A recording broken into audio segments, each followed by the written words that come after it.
कि gondola ride is a must if you visit Gulmarg, तो ये बहुत ही इंटरेस्टिंग है। और जो मानस ने आपको 750 चार्जेस बताए वो टू एंड फ्रो के चार्जेस हैं, जो स्लेज के हमने चार्जेस बताए वो भी टू एंड फ्रो के चार्जेस हैं। जो गाइड है हमारा गाइड हमारे लिए उन्होंने टिकट लिया, और साथ के साथ जो गंडोला जो पूरा एक्सपीरियंस था वो हमारा उन्होंने बहुत ही अच्छा कराया, इसलिए क्योंकि गंडोला में 6, 7, 8 बहुत सारे जो हैं ग्रुप में लोग बैठते हैं, लेकिन उन्होंने हमारे लिए कुछ स्पेशल करके बस हम दोनों के लिए गंडोला। अब जब हम फेज 1 पहुंच गए हैं तो वहाँ का तो खैर बिल्कुल ही नज़ारा ही बिल्कुल अलग था, एक अलग वर्ल्ड है। तो बिल्कुल स्नो कवर्ड, हर कुछ, ठंड भी आपकी इमेजिनेशन से कहीं ज़्यादा। तो एक चीज़ यहाँ पे मैं मेंशन करना भूल गई थी कि आप जब भी गुलमर्ग में स्नो एक्टिविटीज़ या स्पोर्ट्स एक्टिविटी के लिए जाएं तो बहुत इम्पॉर्टेंट है लेयरिंग। आप कपड़े जो हैं वाटर रेसिस्टेंट पहने, एटलीस्ट जो आपका अपर वेयर है, जो सबसे अपर लेयर है वो आपका वाटर रेसिस्टेंट हो। आपका जैकेट, आपके पैंट, शूज़, ग्लव्स और थर्मल तो आपको अंदर पहनना ही है, लेकिन जो अपर जो लेयर है वो कम से कम वाटर रेसिस्टेंट हो, क्योंकि बहुत ज़रूरी है। जो स्नो है वो क्या होता है, वो एक्चुअली वाटर का फॉर्म होता है तो वो पानी ही। अगर आपके कपड़े में वो लगेगा तो आप कपड़े गीले होंगे, बीमार पड़ सकते हैं, फिर आप उतना एंजॉय नहीं कर पाएंगे। तो बहुत ज़रूरी है वाटर रेजिस्टेंट कपड़े लेना। हम ये सारे कपड़े खुद से कैरी कर रहे थे। डीकैथलॉन बहुत अच्छा स्पोर्ट्स वेयर है, स्पॉन्सर्ड नहीं है। आप जाकर के वहाँ पे अपने लिए वाटर रेजिस्टेंट कपड़े ले सकते हैं। अगर आपको गुलमर्ग में टाइम बिताना है और हैप्पीली बिताना है तो वाटर रेजिस्टेंट कपड़े बिल्कुल पहने, वरना आपको बॉदर करेगी वहाँ की ठंड। तो अच्छे से पैक्ड होकर के, कवर्ड होकर के हम वहाँ पे फेज़ 1 में उतर गए। और फेज़ 1 में उतरने के बाद सबसे पहले तो हमने जो भी एक्टिविटीज़ थी उनके प्राइसेस पूछे, तो कुछ मुझे बहुत ओवर प्राइस लगा। तो मोटर बाइक्स हैं और क्या क्या एक्टिविटीज़ थी वहाँ पे माना? मोटर बाइक्स हैं, इसके अलावा स्कीइंग है, स्लेज राइड्स है जो कि वो आपको वापस बेस तक ले जाते हैं। आप गंडोला से नहीं जाना चाहते तो आप स्लेज पे बैठ के बिल्कुल स्लाइड करते हुए जा सकते हैं। तो स्लेज हम ऑलरेडी कर ही रहे थे, तो हमने और कोई वहाँ पे एक्टिविटी नहीं की। उसके बाद हम गए वहाँ पे कावा पीने के लिए, कावा पिया और थोड़ा सा हम वहाँ का जो लोकल है उनके साथ हमने बातचीत की और जो ब्यूटी है एंजॉय किया। और उसके बाद करीब 5 o'clock के आसपास बहुत ही ज़्यादा स्नोफॉल होना स्टार्ट हो गया, जिसका कि हम वेट कर रहे थे। हालांकि हम एक्सपेक्ट नहीं कर रहे थे कि जिस टाइम पे हम जा रहे हैं, जो टाइम था वो करीब 17 Feb से 21 Feb तक का टाइम था, और हम एक्सपेक्ट नहीं कर रहे थे उस टाइम पे स्नोफॉल हो। लेकिन लकीली उस दिन जिस दिन हम गुलमर्ग गए उस दिन स्नोफॉल हुआ और बहुत ही अच्छा एक्सपीरियंस था हम दोनों का, क्योंकि हमारा फर्स्ट टाइम स्नोफॉल का प्रॉपर एक्सपीरियंस था। तो ये बहुत ही अच्छा एक्सपीरियंस है अपने आप में। तो बस स्नोफॉल एंजॉय करते करते हम वहाँ से निकल गए स्लेज गाड़ी, उसी गंडोला से फिर हम वापस आ गए अपने बेस तक, और वहाँ से फिर हमने स्लेज गाड़ी ली, जिस स्लेज गाड़ी से हम आए थे। और स्लेज जो हमको होटल तक हमको उन्होंने छोड़ा। स्लेज अगर आप नहीं समझ पा रहे हैं क्या है, तो ये ऑल टुगेदर ये सारा वीडियो भी मैंने सेपरेट बनाया है, वो आप वीडियो देख सकते हैं। ये सिर्फ इन्फॉर्मेटिव ब्लॉग है, इसमें मैं कोई भी वीडियो क्लिप्स नहीं रख रही हूँ। अगर आप वीडियोस फॉलो करना चाहते हैं उसका एक सेपरेट सेक्शन है, इसके पहले के मेरे कश्मीर का पूरा सीरीज आप फॉलो कर सकते हैं। तो अब हम अपने होटल आ गए, और जो गाइड का हमारा एक्सपेंस था वो कितना था माना? गाइड को हमने 500 हमने उनको पे किया, जो कि बहुत ही रीजनेबल है।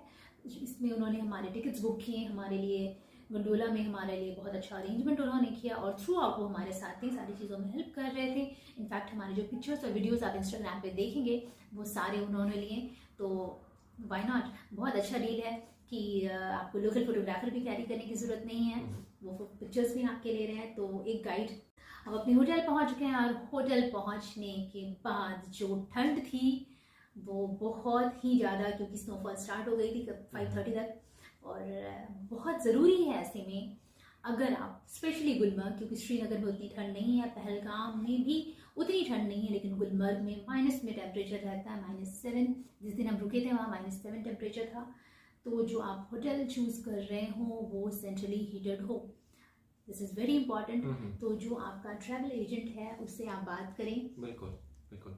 अब इंटरेस्टिंगली ये क्या है कि अगर आप सेंट्रली हीटेड होटल में रहते हैं तो एक तो उनका ग्लास विंडोज इतना बड़ा रहता है और व्यू बाहर का इतना खूबसूरत है, तो थोड़ी देर में 1 घंटे 2 घंटे में आपका रूम प्रॉपरली हीट हो जाता है और फिर आप बाहर का व्यू देखेंगे जबकि आपका रूम बिल्कुल ही गर्म है और बाहर स्नोफॉल हो रही है। क्या नज़ारा होता है, अमेजिंग। बिल्कुल पत्ते पे स्नो हो और जो माउंटेन दिख रहा हो, लोग ट्रैवल कर रहे हो, कोई किसी के हाथ में अम्ब्रेला हो, स्नो गिर रहा हो और आप अपने सेंट्रली हीटेड रूम में ब्लैंकेट के अंदर से विंडो के बाहर देख रहे हैं, सब बिल्कुल कॉटन के जैसा वाइट। तो ये अपने आप में बहुत ही अच्छा एक्सपीरियंस था। तो वापस होटल आने के बाद हमने और कुछ एक्टिविटी नहीं करना था क्योंकि हम ऑलरेडी थके हुए थे, हमको रेस्ट करना था और उसके बाद हम होटल में रहे इवनिंग में। उसके बाद हमने डिनर किया और नेक्स्ट डे जो है हमारा चेकआउट था वहाँ से। तो नेक्स्ट डे मॉर्निंग में हम सबसे पहले निकल गए, थोड़ा सा वॉक के लिए आसपास। तो मॉर्निंग में करीब 8:30 हमने अपने होटल से चेकआउट कर लिया क्योंकि हमें जाना था पहलगाम, जो कि गुलमर्ग से अच्छा खासा डिस्टेंस है। कितना डिस्टेंस है मानस? ऑलमोस्ट 150 किलोमीटर्स है, क्योंकि क्या है ये एक गुलमर्ग एक डायरेक्शन में है, बीच में श्रीनगर पड़ता है और उसके बाद है फिर पहलगाम। तो जब हमने स्टार्ट किया तो टाइम हो रहा था ऑलमोस्ट, हमने बहुत अर्ली स्टार्ट किया था। हमने वहाँ ब्रेकफास्ट किया 8:30 बजे, 9 बजे हम निकल गए थे। फिर टनमर्ग में आके आप अपने बूट्स लौटाते हो और फिर आपकी टैक्सी मिलती है वहाँ से। तो ऑलमोस्ट हम 9:30 बजे अपनी टैक्सी पर थे टनमर्ग में और टनमर्ग से हमने स्टार्ट किया। उसके बाद हम पहुंचे क्राफ्ट म्यूजियम, एक है जगह वहाँ पर। या क्राफ्ट म्यूजियम में उन्होंने हमें एंशिएंट आर्ट दिखाया, अपने जो कारपेट वीविंग होता है उसको नॉटिंग बोलते हैं, ये मुझे पहली बार पता चला। तो कारपेट नॉटिंग का उन्होंने बहुत अच्छा दिखाया। उसका भी एक सेपरेट ब्लॉग है, आप वो भी देख सकते हैं। ब्लॉग स्नेल ने उसका भी बनाया है। और सबसे अच्छी बात, इनफैक्ट मैं ये हर जगह देखता हूँ, किसी भी शॉप पर जाते हो, कहीं भी जाते हो, वो क्या करते हैं, वो आपको कहवा देते हैं, वो जो लोकल वहाँ का ड्रिंक है, और ये उनकी हॉस्पिटैलिटी दिखाते हैं, रिस्पेक्टिव आप आकर केवल देख रहे हो, आप कुछ लो नहीं लो, लेकिन वो बहुत आदर सम्मान से आपको सारी चीजें, अपना जो होता है वो बेस्ट दिखाएंगे, आपको सारी चीजें एक्सप्लेन करते हैं प्रॉपरली।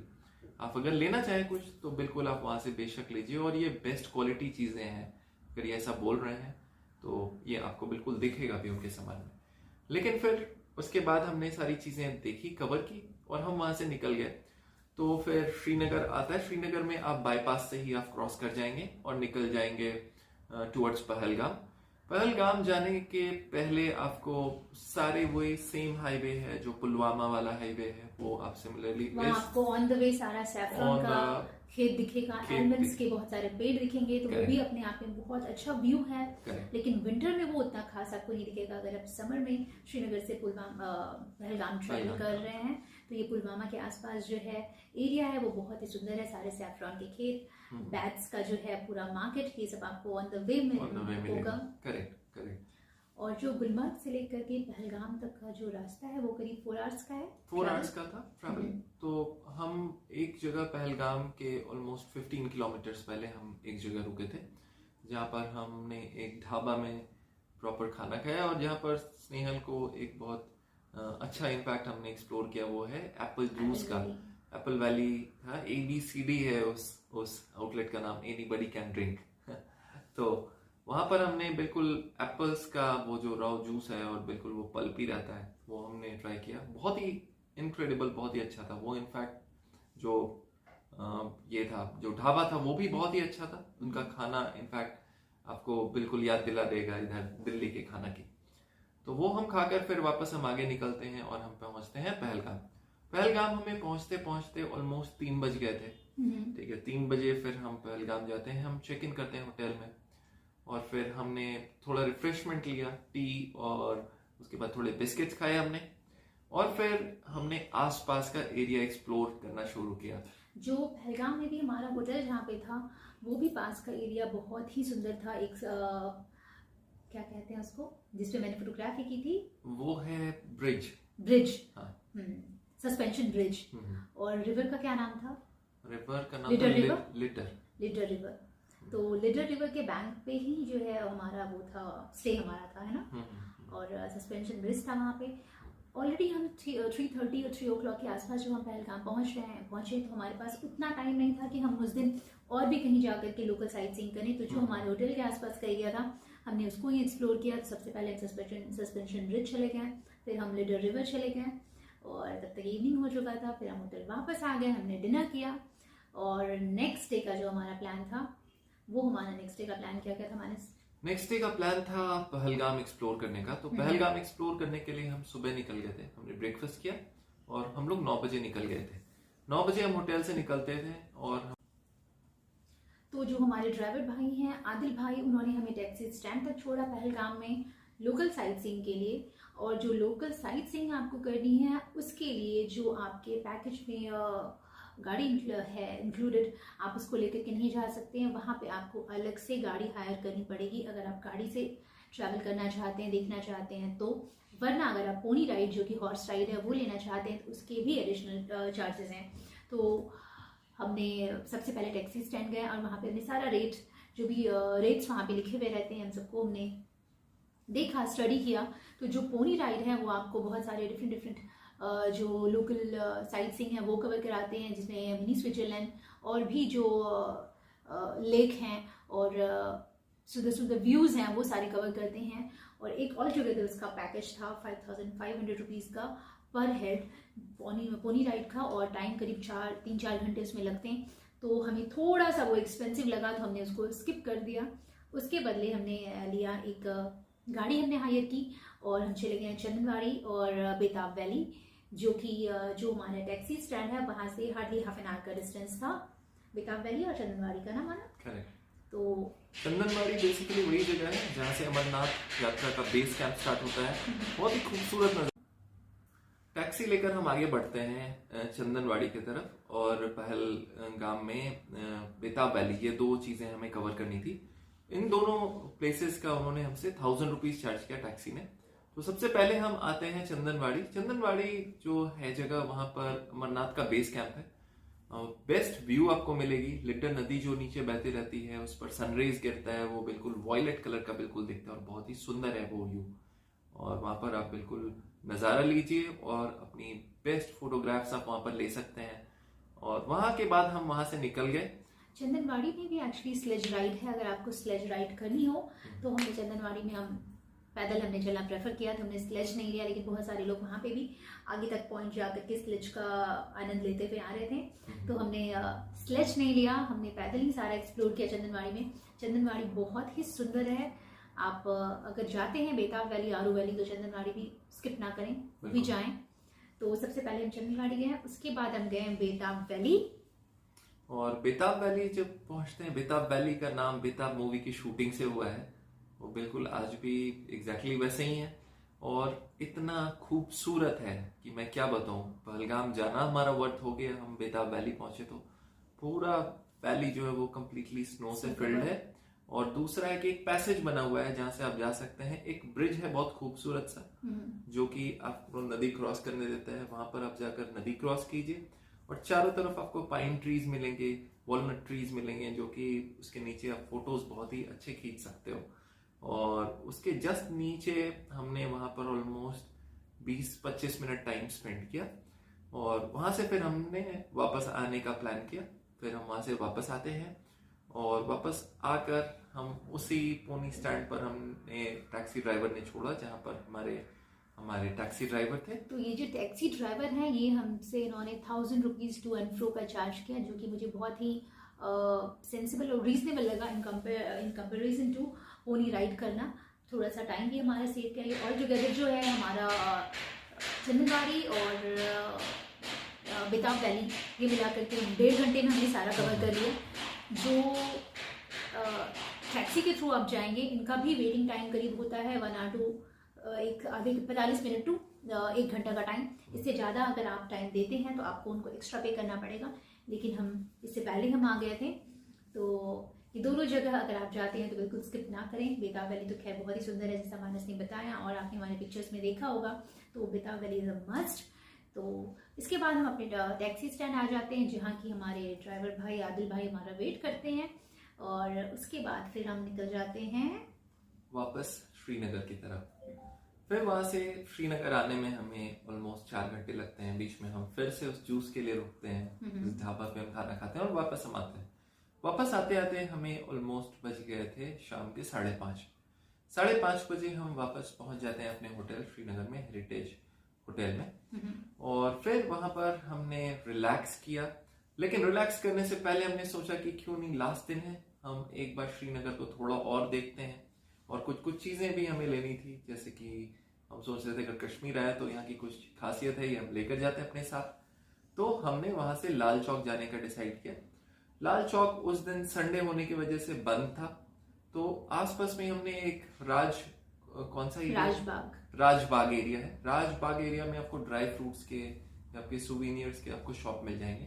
तो राजबाग से हमने थोड़ी बहुत शॉपिंग की और फिर हम वापस आ जाते हैं होटल पे, जो कि सारे फूड आइटम्स हैं जो हमने शॉप किया वहां से। करेक्ट। और फिर वहां से वापस आने के बाद हम रुकते हैं होटल में और फिर वही रात में हम लजीज डिनर का आनंद लेते हैं। और नेक्स्ट डे हमारा फाइनल डे था, जहाँ पर हम डिसाइड करते हैं कि अब अगर हमें ब्रेकफास्ट मिल जाएगा, होटल इतने दे वर काइंड इनफ कि उन्होंने ब्रेकफास्ट का सुबह ही अरेंज करके रखा था। और हमारी फ्लाइट्स थी 9:30 बजे की, तो हमें निकलना था 7:30। उन्होंने हमें ब्रेकफास्ट दिया, हम ब्रेकफास्ट हमने कर लिया वहां पर। और फिर हम वहां से टैक्सी, आदिल भाई आए थे वापस, और फिर हम वापस आ जाते हैं एयरपोर्ट के लिए। अब श्रीनगर एयरपोर्ट पे जब आप एंट्री करते हैं तो सिक्योरिटी पॉइंट ऑफ व्यू से आपको टाइम अपने हाथ में लेना चाहिए, एटलीस्ट 2 से 2.5 घंटा, अगर आप प्रॉपर कश्मीर से आ रहे हैं, क्योंकि आपको मल्टीपल लेवल ऑफ सिक्योरिटी से क्रॉस करना पड़ता है, जहाँ पर पूरा बैगेज आपका 2 बार कंप्लीटली चेक होता है। जो सबसे पहले आप वहां पर अपना लगेज डालते हैं, फिर आपको लेकर जाना है, फिर आपको फ्लाइट पर देना है, और फिर सिक्योरिटी चेक है। इसलिए भी एटलीस्ट आप 3 घंटे पहले एयरपोर्ट पहुंचे। आपका जो जहाँ पे भी आप स्टे कर रहे हैं, आप देख लें आपका क्या ट्रैवल टाइम है। इसलिए भी मैं आपसे बार बार ये कह रही हूँ कि जहाँ हम रुके हुए थे श्रीनगर में, वो हमारे होटल से एयरपोर्ट से करीब 10 मिनट का डिस्टेंस था। हम जाते वक्त भी वहीं रुके थे, हम वापस जब श्रीनगर हम वापस आए तो भी हम वहीं रुके थे। तो ये एक्चुअली हमारे लिए बहुत अच्छा टाइम सेव किया हमारा। तो 3 आवर्स का टाइम आप बिल्कुल लें, क्योंकि हैवी सिक्योरिटी है, 2-3 बार सिक्योरिटी होती है, तो आपके पास एक्स्ट्रा टाइम होना ज़रूरी है। बिल्कुल बिल्कुल। और फिर वहाँ से हमने फ्लाइट बोर्ड की और ऑलमोस्ट 1 घंटे में ही हम वापस दिल्ली लैंड कर गए। तो ये था हमारा कश्मीर का कंप्लीट एक्सपीरियंस। ओवरऑल हमने कैसे प्लान किया, हम आपको सारा लिंक डिस्क्रिप्शन में दे देंगे, इंक्लूडिंग आर ट्रैवल एजेंट, हमारे जो टैक्सी वाले थे, और इसके अलावा जो एडिशनल हमने ट्रैवल एजेंट लिया था सबका नंबर है हमारे पास। जो ड्राइवर हैं उनका नंबर, जो ट्रैवल एजेंट हैं, फ्लोरा ट्रैवल एजेंट था जिनको हमने बुक किया था, मुदस्सिर भाई, उनका भी नंबर मैं यहाँ पे डिस्क्रिप्शन बॉक्स में डाल दूंगी, इन केस अगर आपको उनसे कुछ बुकिंग करनी हो। बहुत स्वीट, बहुत कोऑपरेटिव है सब लोग। गुलमर्ग में भी जो भी हमारे ड्राइवर थे और जिन्होंने भी हमें असिस्ट किया, गाइड, मैं सबका कॉन्टैक्ट डिटेल्स यहाँ पे डिस्क्रिप्शन बॉक्स में डाल रही हूँ। और थ्रू आउट अगर मैं बोलूँ तो जो ये कश्मीर का हमारा स्टे था वो बहुत ही शानदार था। ये फीलिंग बहुत अच्छी थी और नई नई चीज़ें हमने एक्सपीरियंस की, नए लोगों से मिले, तो बहुत ही अच्छा एक्सपीरियंस रहा। और सब लोग, मेरे ख्याल से माना, सब लोग बहुत ही काइंड हार्टेड और साफ दिल के हैं। बिल्कुल बिल्कुल, बहुत ही खूबसूरत जगह है। आप यहाँ अगर जाते हैं तो आप इसको भूल नहीं पाएंगे बहुत लंबे समय तक। लोग भी बहुत अच्छे हैं। अगर आप किसी भी रीज़न से कश्मीर ट्रैवल करने के लिए परेशान हो रहे हैं तो बिल्कुल दिमाग से निकाल दें, कश्मीर जाएं, खुल के एंजॉय करें और बहुत सारे पिक्चर्स क्लिक कराएं। It is one of the best destinations, ठीक है। और प्रेफरेबली अगर आप समर्स में या विंटर्स में जाना है, दोनों टाइम का अलग ही चार्म है, जितना हमें पता चला। हमने तो विंटर्स बिल्कुल एंजॉय किया। अब हम देख रहे हैं, we look forward to our next trip, जो कि अब होपफुली हम समर्स में बहुत जल्दी करने वाले हैं। बिल्कुल बिल्कुल। Thank you so much for connecting with us on this blog. तो ये था हमारा कश्मीर का इन्फॉर्मेटिव ब्लॉग, जो कि बहुत टाइम से मेरे पास मैसेजेस भी आ रहे थे। आई होप कि आपकी जो भी क्वेरीज थी, जो भी क्वेश्चंस थे, उसमें आपको इसका आंसर मिला होगा। आई होप हमारे जो ये ब्लॉग है इससे आपको कुछ फ़ायदा मिले और आपका जो ट्रिप है हमारे जैसा ही खूबसूरत हो और आप अच्छे से एंजॉय करें। Thank you so much, I love you all. आपसे मिलूंगी मैं नेक्स्ट ब्लॉग में। तब तक के लिए please like, share and subscribe to हर channel. Thank you so much. Bye bye.